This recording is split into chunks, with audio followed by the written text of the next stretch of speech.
Welcome back to Arise Prime Time, where we offer perspectives on the news and talking points of the day with me, Sulaiman Aled. And our civil society organizations and some election observers differ in their assessment of INEC's conduct of the elections. As some say the polls fell below the high expectations of Nigerians, as irregularities marred them. Others say INEC should be commended, adding that the Commission's performance should be assessed against the body's challenges. While the EU is making recommendations about Nigeria, it criticizes the Electoral Commission in Sierra Leone for lack of transparency and noted incidents of violence in some regions during the vote. Although President Julius Maada Bio has been re-elected, securing 56.1% of the votes in a hotly contested general election and beating his rival Samura Kamara, who's rejecting that election, the main opposition had called the provisional results daylight robbery, alleging that his electoral agents were not allowed to verify the ballot counting. Even though Festus Okoye has said he wouldn't want to compare the elections in other parts of the continent to what's obtained in Nigeria, let's now discuss elections in Africa. Emmanuel Njoku, Director of Governance and Democracy at Connected Development Code, joins me now. Emmanuel is an election observer and was the head of Code's Uzabe Election Observation Mission for the General 2023 election. Thank you so much for coming, Emmanuel. Thank you, Suleiman. Well, a lot happening, and let's start off by talking about the EU's report, which you think differently, and why is that? Well, not necessarily thinking differently. Some of the things they've observed or they reported are in line with some of the things we also observed and saw in the field. So just away with that, Festus, I'd like us to be talking about specifics when you say some of the things like. Yeah, so I see some of the recommendations they make, and for me, top on the list, which I feel is a perennial issue that has always affected elections in Nigeria, and most importantly, that has always affected the independence of INEC. So I speak about the recommendation they made about, there has to be clear-cut, merit-based appointment of INEC commissioners and INEC resident electoral commissioners. You are aware that in the states, the resident electoral commissioners are the heads of the commission at the state level. So no matter what the INEC chairman or the board, his commissioners plan in Abuja, it boils down to what the resident electoral commissioners do in the states. And the question has always been, who are these resident electoral commissioners? How were they nominated? What was the selection process? So you see a situation where you see people who have zero experience, zero passion, who have never been in the field in an election day, who doesn't understand election administrations, being put as the heads of INEC at the state level. And some of these resident electoral commissioners were nominated by the state governors and politicians. So you see Rex being appointed based on political patronage. Once you do that, and will continue to do that, the independence of INEC at the state level, is gone. I think it's actually sad where you see in a state where you have directors of INEC who probably have over 30 to 34, 33 years experience in election administration and election work.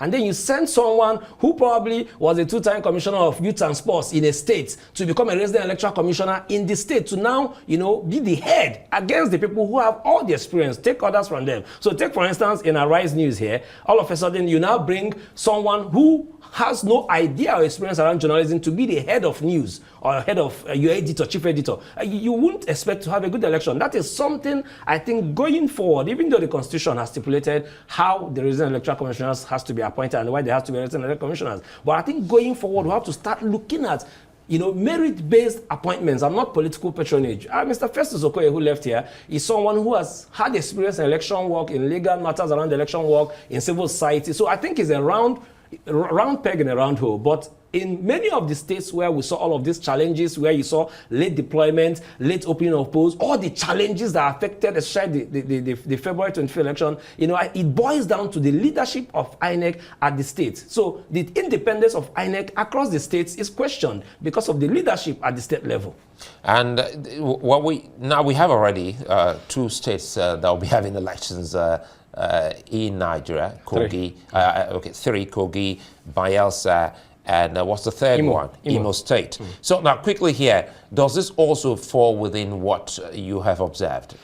Well, so for looking at what we observed in the Osun state election and Ekiti state election, in the off-cycle elections, because of also the pressure that goes with it and because of the attention that comes with all the international observers, all the securities being deployed into the state, it has a way of bringing sanity. And for INEC is also, they have lesser logistic challenges. So I'm expecting, especially with all the recommendations, with the criticism, with the shortcomings, failures, and commendations that they've had in the general election, I expect them to have a very smooth, not a perfect, I don't think we can ever have a perfect election. And if you listen to the chief observer of the European Union, he admitted that there has been this backslide in democracy, even in US, even in Europe. You are aware that even the Trump victory in 2016, for the Democrats, they still question and believe that Russia, in quote, had played a role in influencing how Donald Trump won the election. Until today, Donald Trump still believes that his election in 2020 was rigged, that he was the winner. So there has been this backslide in democracy across the world. And so for that reason, but I believe that we can't have a perfect election, but we can have something way better than what we had in Ekiti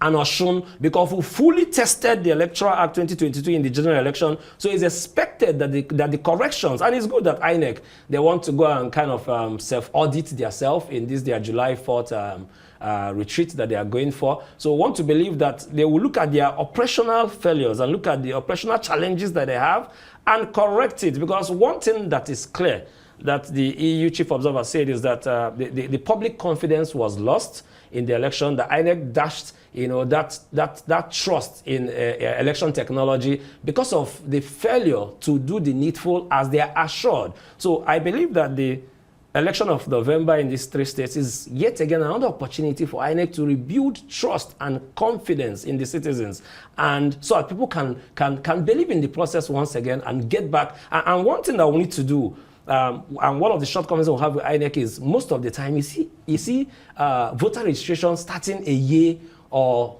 a few months before election, putting now all the pressure in the collection of PVCs. I believe that as this elections has been concluded, like we've seen in some other countries where we've observed the election, even though they always say we don't really need to compare elections, but we must compare elections across countries, where we feel they have best practices. So I think that INEC should also, in good time, already start voter registration across the country. Let me go back to the EU report. You said there are some areas of convergence, and there are areas where you also disagree with the EU report. Perhaps time for us to open up those pages. So one of the things they talked about, talk about the participation of gender in the election being low. I may not completely agree to that. I don't think it's any fault of the stakeholders or any fault of anybody. I think the citizens go to an election and they vote people who present themselves for elections. I mean, I know that most political parties, in some political parties, they made the cost of nomination zero, while in the key political parties, they reduce it by 50%, allowing for women to participate. So when they speak like women didn't really present themselves for elections, I don't think it's the fault of any of the political electoral stakeholders. I think it was just about, and one thing I always say, in as much as we want more women to present themselves for election, and especially young people, being young doesn't mean that you're qualified, or just being a woman doesn't mean that you have to win an election. You have to be able to go out there, do the hard work, and get the votes and be able to win an election. So that's one of the things. But one of the other things they talked about, let's say around the impunity of electoral offenses is something that also concerns me.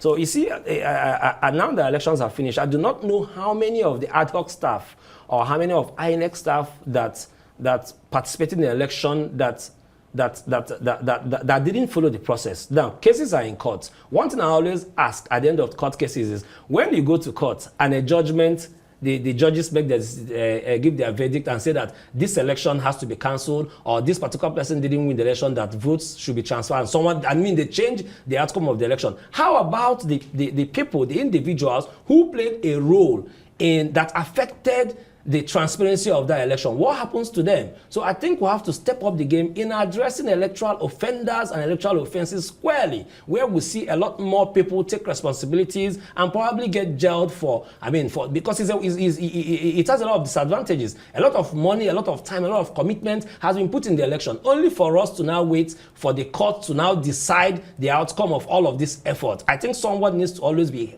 held responsible. So it's not enough for us to have losers and winners in court cases, but it's also important that we hold the electoral officers, INEC or ad hoc staff of INEC, responsible for these failures that probably caused the election not to go the way it's supposed to be. Yeah. And some of the key issues they also raised may not be directly within the purview of INEC. Violence, assassinations, and over 1,000 pre-election court cases, over 100 campaign-related, cases. So these are issues that we really must be worried about. Yeah. So in elections, especially assassination. In elections, both pre-election, campaign season, election day activities, there's always this perennial challenge we have, which is the challenge of security.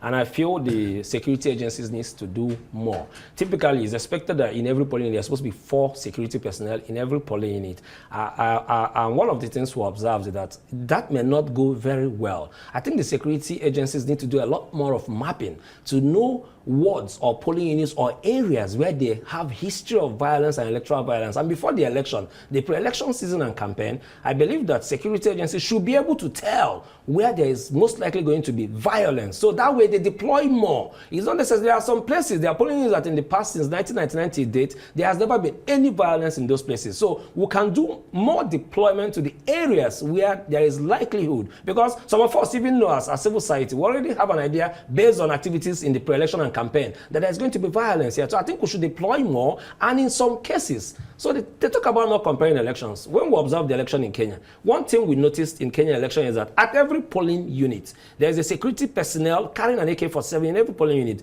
So Kenya, they've had this history of political violence, post-election violence, a lot of violence and intimidation. So they've amended their laws to now have a security personnel with an AK-47 in every polling unit. I'm not exactly saying we have to copy and paste in that particular way, but in places where we know, where the security people know there is going to be high risk of violence, they should deploy more armed men within those areas to be able to protect voters. Another thing that they said that concerns security personnel is, you notice that in most polling units, there was this chaotic situation in most polling units, even where you have 3 to 4 security personnel in polling units. So you see that the security personnel, I don't know if it's a thing of training or what, but they didn't really end up, providing the needed peace in polling, and that affected the secrecy of the But ballots. Again, you must also give it to the security agencies. Yeah, they've said that this is about the Electoral Act, that specifically in the language of the Act tells you that you just have to remove the troublemaker,